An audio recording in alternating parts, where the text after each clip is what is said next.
So let us deal with a interesting question on collision.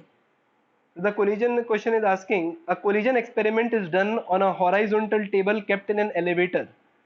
Do you expect a change in the result if the elevator is accelerated up or down because of the non-inertial character of the frame? तो अगर मैं इसको अगर answer out करता हूँ तो सबसे पहले मैं लिख देता हूँ नो. सबसे पहले तो एक आसान बात आता है कि क्या करना है, येस और नो अगर पूछा गया तो पहले तो ये बता देते हैं, फिर अपने एक्सप्लेनेशन पे जाएंगे.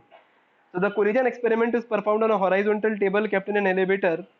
So will we expect any change if the acceleration is up or down? So no. Now why it is so? Because the question is dealing with horizontal table. So if the table is horizontal, so the direction of pseudo force, तो मैं एक ही बात बोलता हूँ कि एक inertial frame को अगर एक non inertial में अगर आप convert करना चाहते हैं तो ये एक horizontal table हो गया.